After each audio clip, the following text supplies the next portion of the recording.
Eyewitness News, the Chicago area's leading news, with John Drury, Diane Burns, Tim Weigel, and Jerry Taft.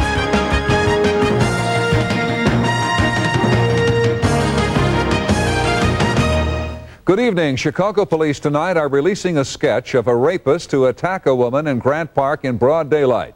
Tonight in the park, police are on the lookout for the man who approached the woman, asked directions, then pulled her into a tool shed, beat her and raped her. Police now have a new weapon in their search, a sketch of the suspect, which is now being circulated. Channel 7's Suzanne Rico is live with the latest. Suzanne? John, the rape occurred in the tool shed just behind me in Grant Park's Rose Garden Monday afternoon. Tonight there are extra police patrols in this area, all of them very familiar with a composite sketch of the suspect.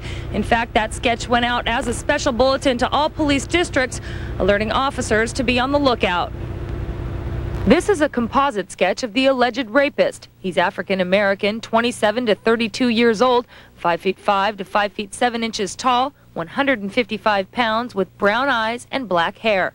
Police say he was wearing a Carolina Panthers sweatsuit Monday afternoon when the alleged rape occurred. Detectives here at Area 4 are characterizing this attack as a particularly brutal one.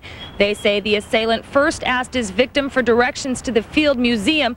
Then, as she began to give him those directions, he grabbed her, put her in a headlock, and then began to beat her with a piece of metal bar. The attack happened in this tool shed about 50 yards from Lakeshore Drive. The victim, a gardener for the Chicago Park District. Although police units patrol Grant Park on a regular basis, this area is very rarely used and no one was around to help. The fact that a place known for its beauty and visited by thousands could become the setting for such a brutal crime has those who use the park concerned. I'm thinking, it'd be nice over here. We could go have us a nice little stroll back this way, go back to our car, go home, but I guess not, Now you have to worry? Yeah, now you do have to worry.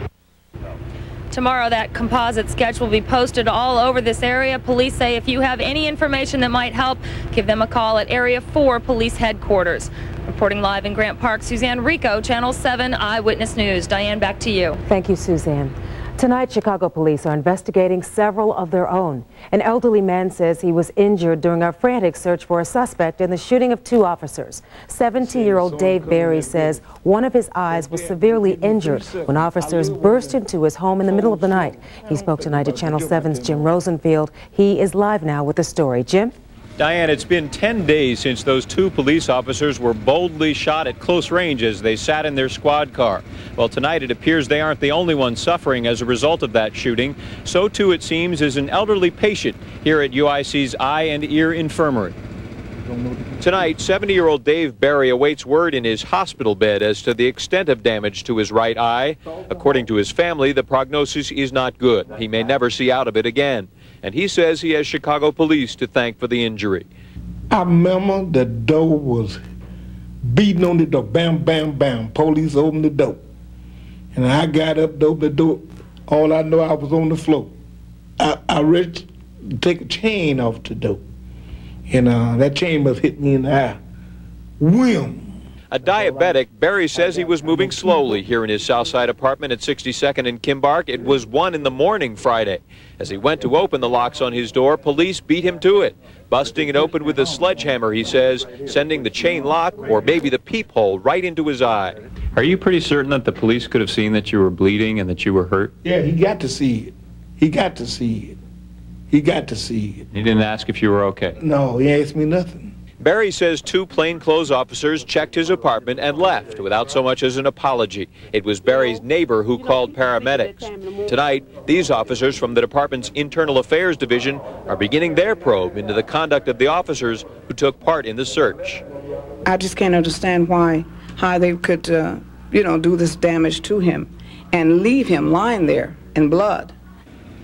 Tonight, Berry's family says that it has filed a complaint with the police department's Office of Professional Standards, which is also investigating. Police officials are not commenting tonight other than to acknowledge that Mr. Berry was injured during a police search of his building. Reporting live on the near west side, Jim Rosenfield, Channel 7 Eyewitness News. Diane? Thank you, Jim. One of the officers shot, police say, by McGee is in critical but stable condition tonight. The other officer has been released from the hospital. John.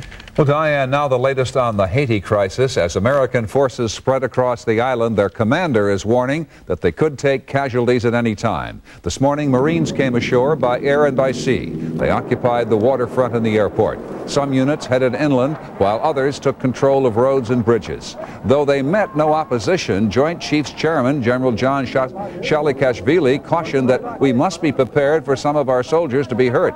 Thousands of Haitians were visibly delighted to see our troops, but this led to confrontations with police. The Americans are supposed to be working with the Haitian military, so all over the capital, as soldiers beat civilians, Americans looked on helplessly. They're out here beating them with crowbars right in front of our faces. A man just died over there. For what? I'm about ready to dump my gear and hike to the Dominican Republic and get the hell out of here. The task of keeping law and order in Haiti is the responsibility of the Haitian police force and the Haitian military.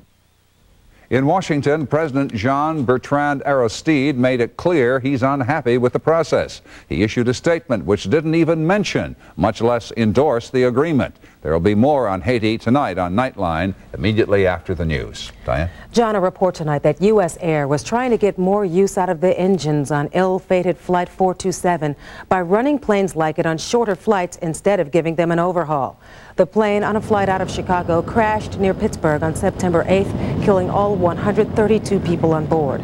Now Associated Press reports that USAir had adopted a practice of using older engines on short flights, hoping to save $1 million per plane and gain an extra 2 years of service. Flight 427 is said to be one of those flights. USAir got FAA approval to adopt the practice in February as part of an effort to cut costs. The captain of a USAir jet that crashed in North Carolina in July says the plane literally fell out of the sky. For the first time in public, Captain Michael Greenlee told his story at a safety board hearing in Charlotte. Greenlee says he had just aborted a landing because of heavy rain when the DC-9 just began to drop. Despite a desperate effort to boost power and ease the plane up, the plane continued to plummet. We just dropped. I've never had a sensation like that of just like having the rug pulled out from under you. I pulled the nose back up, and then we hit real hard, real hard impact. 37 passengers died. Investigators think wind shear caused that crash. Well, straight ahead, a rash of break-ins in a quiet Chicago suburb. Also, a suspected mob hitman gets out of jail. And guess who he goes to see. Plus, Michael Jackson may have been the victim of a carefully conceived plan to extract money from him. Is Michael Jackson the victim of blackmail? Tonight, late-breaking developments in Los Angeles. And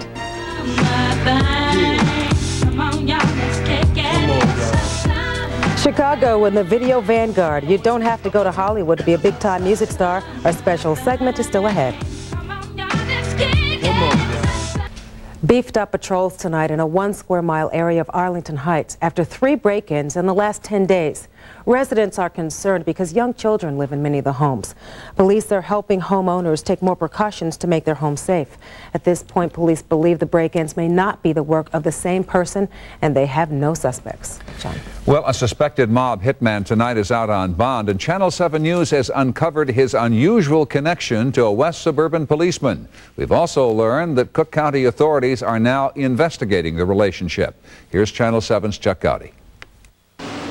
Victor Popeye Arrigo, an outfit strongman who intimidates by popping out his glass eye. Arrigo arrested here last month carrying a high-powered rifle and a .357 Magnum. Police suspect Arrigo was on his way to a mob hit. The 57-year-old Hoffman Estates man left court in the same car he was driving when arrested and drove straight to the home of the car's owner. That man in the blue police uniform, Maywood officer Aloris Nichols. Later, I questioned Nichols outside Maywood PD. What was he doing in your car? I just loaned him the car. Nichols admits the guns in the car were also his. When he took it, did you tell him there were guns in the car, or did he know there were guns in the car? No, I didn't. Well, you forgot? No, I just didn't think it was necessary. You know, I didn't think nothing would come about. Did you know he was a felon? Yeah. You know his background. He's got a 5-page sheet going back to the 50s. Yeah. He's been a suspect in several murders. Yeah. You know that. Yeah. But I'm saying, would I associate with a man that would be actively involved in something like that? No, not me. Even though the case is a month old, Officer Nichols informed his superiors only after learning we were onto the story. And tonight, Maywood police have informed the Cook County State's Attorney about an unusual involvement between one of their veteran cops and a veteran mobster. At the Daily Center, Chuck Gowdy, Channel 7 Eyewitness News. And tonight, Chicago police tell us they don't know who might have been Arrigo's intended target. He's due back in court next month on the gun charge. Oh, John, a big change is coming in our weather. Jerry Taft has the forecast still ahead. And on the health beat tonight, how you can cut your risk of getting breast cancer in half. Also, the sights and sounds of Chicago playing coast to coast. Meet top music stars from right here in Chicago in our special segment. But first, the Michael Jackson sex abuse investigation. Why Michael may have been framed after a break.